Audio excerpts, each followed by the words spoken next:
hello' guys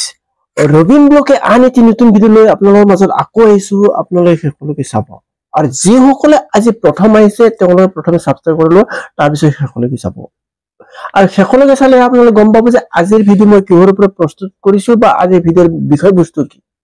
সকলোবোৰ কথা জানাৰ কাৰণে আপোনালোকে শেষলৈকে চাব গাইজ অসমৰ 5 সমষ্টিত উপ নিৰ্বাচন হ'ব এই উপ নিৰ্বাচনক লৈ বৰ্তমান ৰাজনীতি মহলত খুব গৰম ইজনে সিজনক ঠেলাঠেলি কৰি আছে অৰ্থাৎ আমি যিটো বকাচিত পদ্ধতি এই বকাচিত পদ্ধতি কৰি আছে ইজনে এজনৰ দোষাৰোপ কৰিছে আৰু ইজনে সিজনৰ দোষাৰোপ কৰিছে ঠিক তেনেকৈ আমাৰ এই 5 সমষ্টিক লৈ উপ নিৰ্বাচনক লৈ ৰাজনীতি মহল গৰম হৈ আছে ঠিক বৰভূমিত চিডলি উপ নিৰ্বাচন হ'ব আৰু এই চিডলি সমষ্টিক লৈ বৰ্তমান ৰাজনীতি মহলত গৰম চলি আছে ঠিক তাৰে মাজতে কংগ্ৰেছৰ সভাপতি অসম প্ৰদেশ কংগ্ৰেছৰ সভাপতি ভূপেন বৰাই চিডনীলৈ গৈছিল আৰু তেওঁ যাওঁতে এটা নিৰ্বাচনী সভাত তেওঁ এটা ভাষণ ৰাখিছিল আৰু ভাষণত তেওঁ কৈছিল যে আমি এইবাৰ বৰভূমি চিডনী দখল কৰিম এই কথাষাৰ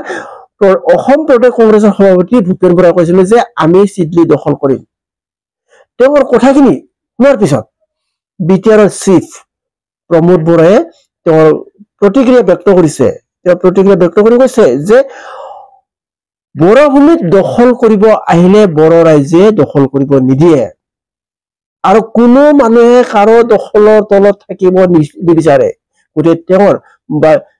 বিটিআৰ চিফ প্ৰমোদ প্ৰতিক্ৰিয়াটো আমি চাওঁ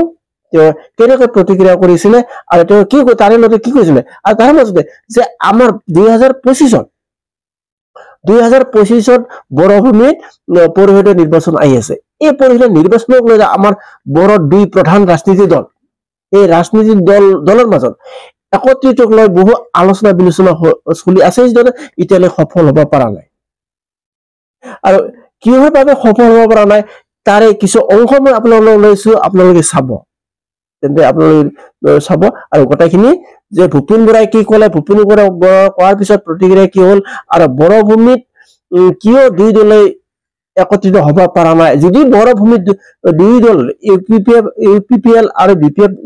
দল যদি একত্ৰিত হ'ব নোৱাৰে বৰভূমিৰ অৱস্থা কি হ'ব বড়ো সংগঠন আৰু বড়ো জাতীয়তাবাদে সদায় বিচাৰে যে বড়ো স্বাৰ্থৰ হকে দুই দলে এক হোৱাটো বিচাৰে তেন্তে আহক আমি ভিডিঅ'টো চাওঁ মই আগতে কৈছো এতিয়াও কম যোনে যোনে দখল কৰিম বুলি আহে ইয়াতে দখল কৰিব নোৱাৰে যোনে সেৱা কৰিব আহে এইটো সেৱা কৰিব পাৰিব কিন্তু যোনে যোনে দখল কৰিব আহে দখল কৰাটোতো 1947 চনতে শেষ হৈ গ'ল দখলদাৰীৰ পৰা ভাৰত স্বাধীন হৈ গ'ল এতিয়া আৰু দখল নাই এতিয়া সেৱা কৰিব লাগিব প্ৰধানমন্ত্ৰী নৰেন্দ্ৰ মোদী ডাঙৰীয়া কৈছে যে মই সেৱক হয় তো আজি আমিও ইয়াতে সেৱা কৰি আছো গতিকে বিটিআৰ অঞ্চলত যোনে ভাবিব মই দখল কৰিম ই দখল কৰিব নোৱাৰিব আপুনি দখল কৰাৰ তলত যাব বিচাৰে নেকি কোনোতো দখলৰ তলত যাব নিবিচাৰে কোনে দখলত যাব বিচাৰিব কোনোবা দখল কৰিবলৈ গ'লে তাক ভোট নিদিব ৰাইজে যদি কৈ আহি নহয় মই বিটিআৰ সেৱা কৰিব আহিছো ৰাইজে তাক মৰম কৰিব ভূপেন বৰাৰ স্থিতিটো কি ক'ব ভূপেন বৰা ডাঙৰীয়াই নতুনকৈ আহিছে ইয়াত চাব তেখেতে ফিল্ডবিলাক কি হৈছে কি হোৱা নাই তাৰপিছত সিদ্ধান্ত ল'ব আমিতো দেখা নাই ইয়াত কংগ্ৰেছৰ যে কিবা আছে আমি দেখা নাই কাৰণ সেই আগৰ সময়ত বিপিএফৰ লগত যিটো আগৰ পৰিৱেশ আছিলে সেই সময়তে কংগ্ৰেছ শেষ হৈ গৈছে তো আজি নতুনকৈ ভূপেন বৰা ডাঙৰীয়াই যদি নতুন আলহী বনাবলৈ আহিছে ইয়াতে তেখেতে কি কৰে চাই ল'ব বৰভূমিৰ ৰাজনীতিত চলিছে বিজেপিৰ এটা অভিযান বিপিএফ ইউপিপিএল দুই দলৰ নেতৃত্বত চলিছে বিশেষ পৰিকল্পনা সকলোবোৰ ঠিক ঠাক চলি থকাৰ মাজতে ইউপিপিএল দলৰ কিছু বাতৰি শুদ্ধ কৰে হাগ্ৰামা মহিলাৰী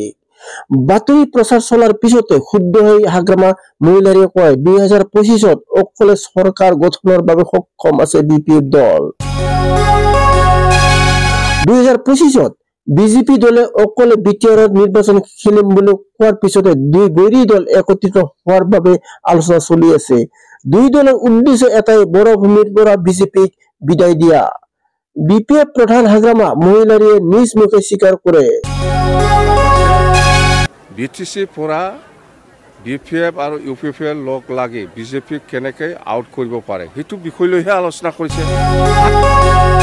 হাগ্ৰামা মহিলাৰে কৈছে BPF UPPLৰ লক্ষ্য এটাই আগন্তুক 2025 পৰিষদীয় নিৰ্বাচন দুই দল এক হৈ খেলিলে বিজেপিক বৰভূমিৰ পৰা আউট হতো খাটাং কিন্তু এই আলোচনাৰ মাজতে UPPLৰ একাংশই প্ৰচাৰ চলাইছে হাগ্ৰামা আহিব দিছপুৰলৈ BTRৰ প্ৰধান হৈ থাকিব প্ৰমোদ বড়ো মিত্ৰতাৰ আলোচনা চলিছে যদিও এইবোৰ কথাত শূন্য হৈ হাগ্ৰামাই সতৰ্কবাণী দিলে UPPLক BTRত এতিয়াও BPF শক্তিশালী হৈ আছে কাৰো সহায় নোলোৱাকৈ BTRত দখল কৰিব পৰা ক্ষমতা আছে BPFৰ মোক যে প্ৰচাৰ কৰিছে অপপ্ৰচাৰ কৰিছে যে হাগ্ৰামা মহিলাৰীয়ে দিছপুৰতহে কেবিনেট মন্ত্ৰী হৈ পেলাই থাকিব আকৌ প্ৰমোদ বড়োহে চিফ হ'ব সেইকাৰণে আপোনালোকে BPF কৰি লাভ নাই এইফালে আমাৰ দলত আহক এইবিলাক কথা কিয় প্ৰচাৰ কৰিছে এটাতো ঠিক হোৱা নাই আমি যেটো দেখিবলৈ পাইছে BPFে আৰামত চৰকাৰ বনাব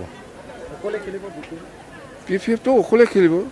BPF অকলে খেলিব কাৰো লগত এলায়েন্স নাই আজি UPPLে আলোচনা কৰি আছে এইফালে কিবা একটা আলোচনা কৰিছে এইফালে কিবা একটা প্ৰচাৰ কৰি আছে এটো কেনেকৈ বিশ্বাস কৰিম আমি আলোচনা চলিছে দুই দলৰ মাজত বড়ো জাতীয় সংগঠন আৰু বড়ো ৰাইজে বা বড়ো জনতাই আশা দুই দল একত্ৰিত হয় যদি দুই ৰাজনৈতিক দল একত্ৰিত নহয় তেন্তে বড়ো ভূমিৰ সুখ নহব কাৰণ নেশ্যনেল বিজেপি দলে BTRত শাসন কৰিব দুই দললৈ আহ্বান বড়ো জাতিৰ উন্নয়নৰ স্বাৰ্থত এক হোৱাটো অতি দৰকাৰ হেল্ল' গাইজ আপোনালোকে চাই আছে ৰবিন ব্লগ ইউটিউব চেনেল